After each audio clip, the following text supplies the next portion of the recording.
In the year 1765, a ship named Peggy set sail for New York.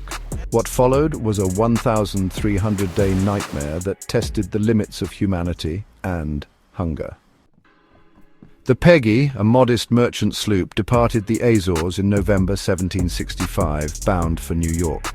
Her crew of 9 carried tar paper, farm wire, and hope. But the Atlantic had other plans. A relentless storm battered the ship for weeks, shredding sails, snapping masts, and flooding the hold. By December, the Peggy was adrift, a broken shell in a merciless ocean.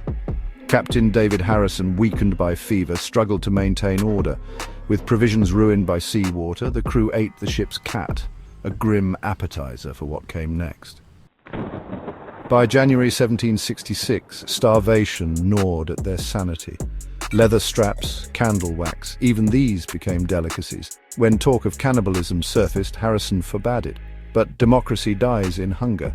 The crew, bypassing the captain's authority, targeted his black manservant. No lottery, no mercy, just survival. The manservant's fate was sealed. His body sustained the crew for weeks, a sacrifice justified by the sea's unwritten code. Yet Harrison refused to partake, subsisting on rum and rainwater, his conscience his only lifeline. When the flesh ran out, the crew turned to ritual, a second lottery, this time targeting sailor David Flatt.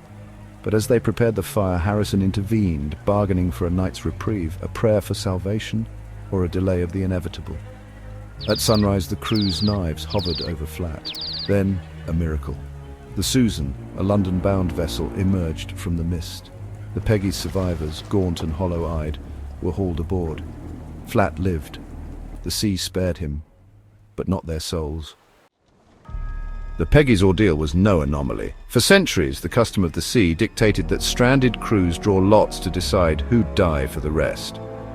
The 1710 wreck of the Nottingham galley saw the Carpenter devoured.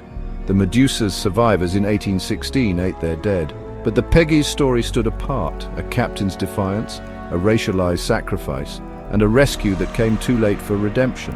Over a century later, the British court case R.V. Dudley and Stevens would condemn such acts, ruling necessity no defense for murder.